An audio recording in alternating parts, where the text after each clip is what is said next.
Hi, can you hear me? Yep, okay, hi. No, to begin, Parliamentary Undersecretary of State of the Department for Transport, Mr. Robert Quartz, Shadow Employment Minister and Member for Health and Investment, Ms. Seema Malhotra, Chief Executive for the London Borough of Oslo, Mr. Niall Boja, ladies and gentlemen, distinguished guests. Firstly, I'd like to say I'm very delighted to be here today to participate in your 2020 Blue Skies Conference, Reimagining the Global Hub. And my thanks to you, Seema. I mean, we spoke yesterday. Thanks to you and the West London Business Association for the kind invitation. At the outset, let me express our solidarity with the UK in the fight against COVID-19. This dreaded disease, which has been with us now for a good 9 to 10 months, has taken a terrible toll on the lives and livelihoods and inflicted huge damage to the global economy.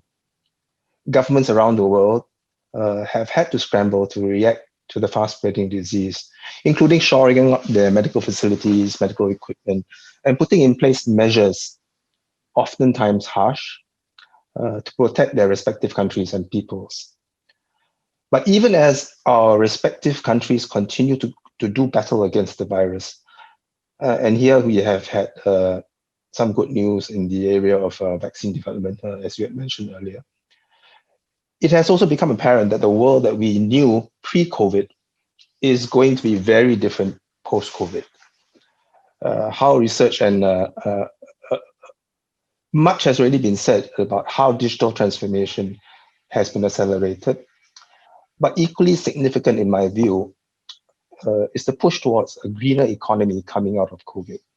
How research and innovation, finance, emerging new technologies can be harnessed to support that this focus and the opportunities that it presents to support new jobs, while at the same time supporting the climate change agenda. But even as we look ahead and try to position ourselves post-COVID, which we surely must do, COVID is still with us and will be with us for quite some time, even sometime more, even with the successful vaccine or vaccines in place. But we must prepare while continuing to look after the health and livelihoods of our peoples. I've seen the program and the topics that will be covered in this conference, and I must say that it tracks very closely with what we in Singapore are also very much focusing on at this stage in the COVID cycle. Even though I have been posted to London for just over 2 months, I can safely say that there is a lot of convergence, as well as a lot of ongoing collaboration between our two countries on the focus areas covered in your conference. For this speech, I've been asked about Singapore's views on global recovery in aviation post-COVID, and about aviation's contributions to the wider economy, and also our collaboration with the UK in sectors which include green aviation and new technologies.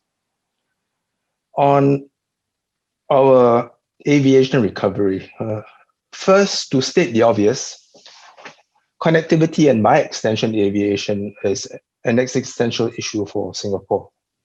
Being small with no hinterland, a large part of our economy is reliant most surely on the multilateral trading system, free trade and rule of law, but also on the connectivity that comes with the freedom of movement, which feeds global business, global supply chains, travel and tourism. Our Minister for Transport, Mr. Ong Ye Kung, recently used the analogy of Singapore having two lungs, our seaport and airport. And that one is still doing relatively well on the seaport side, while the other has collapsed. Like all countries around the world, our aviation industry, as well as our hospitality and tourism sectors, have been hit hard by COVID-19. The global restrictions on flights in the wake of the virus and as it worked its way around the world has severely disrupted the functioning of world economies. Today, for example, Changi Airport is only serving 1.5% of passengers and 6% of flights compared to pre-COVID-19 levels.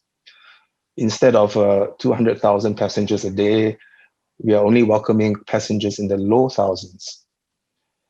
While we are slowly beginning to come to terms with the impacts, we are looking for workarounds through schemes such as the reciprocal green lanes, and in the UK you have your travel corridors, air travel bubbles, and so on. We cannot, even as we are doing all these, we cannot ignore the inescapable fact that for us to reach some semblance of normality and embark on the process of economic recovery, we first need to get the virus under control. Only then can we have full reign over our options. The good news for Singapore is that we are at a point where our COVID figures are low, less than 10 a day, majority imported cases, where medical protocols as well as curated itineraries have been put in place. We recently agreed to an air travel bubble with Hong Kong, which allows unrestricted travel without the need for quarantines, but with requisite testing protocols pre-departure and upon arrival. Here, advancements in rapid antigen tests, which are also being used at Heathrow, have been critical in facilitating air travel. The UK is a critical node for Singapore, contributing the highest volume of passengers of all European points in 2019. And we are currently in discussions with the UK on the establishment of a regional green lane. Globally, restoring the flow of air travel is critical to economic recovery. But this will take time, as different countries are in different stages where the virus is concerned. There's, however, some light at the end of the tunnel with the development of vaccines and rapid COVID tests. While aviation is a strong component towards economic recovery, post-COVID-19 international trade will also have to evolve and adapt to new realities. We will see a gradual rebalancing of supply chain and production, from efficiency to a focus on resilience.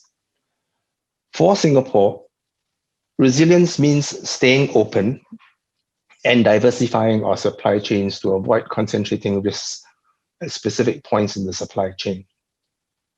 During COVID-19, we have worked with international partners like the UK to maintain regional and global supply chains connectivity and support for the multilateral trading system. At the height of the pandemic, Singapore and UK trade ministers, Mr. Chan Chun Sing, and International Trade Secretary Liz Truss, alongside Australia and New Zealand, released a joint op-ed calling for an open and rules-based trading system to continue the free flow of essential food and medical supplies. Singapore also joined 11 other partners in issuing a joint ministerial statement to affirm our commitment to upholding supply chain connectivity. This also meant keeping the air links open. Building resilience also translates to a push for the digitalization of supply chains, which is an economic priority we share with the UK. In that regard, we welcome the creation of the UK's Digital Trade Network for Asia Pacific by the DIT, and encourage more UK tech companies to use Singapore as a base to launch new tech solutions for the region. There's also very strong interest between Singapore and UK governments in a digital economy agreement, which would pave the way for both countries to cement our status as leaders in the data sharing and data intensive economy post-COVID. Looking further ahead, similar to the strategies that the UK government has set out, most recently by your Prime Minister, we believe that there are many opportunities to be seized in pivoting to a green and sustainable economy. We established the Emerging Strong Task Force in May 2020 to study systemic systemic economic shifts caused by COVID-19 and its impact on the global economy. The task force convened 7 industry-led coalitions, known as the Singapore Together Alliances for Action, to explore key areas to spur on growth and innovation in the post-COVID-19 economy. Just to cite, the 7 areas are robotics, e-commerce, environmental sustainability, digitization of supply chains, digitization of the built environment, education technology, and safe tourism and travel.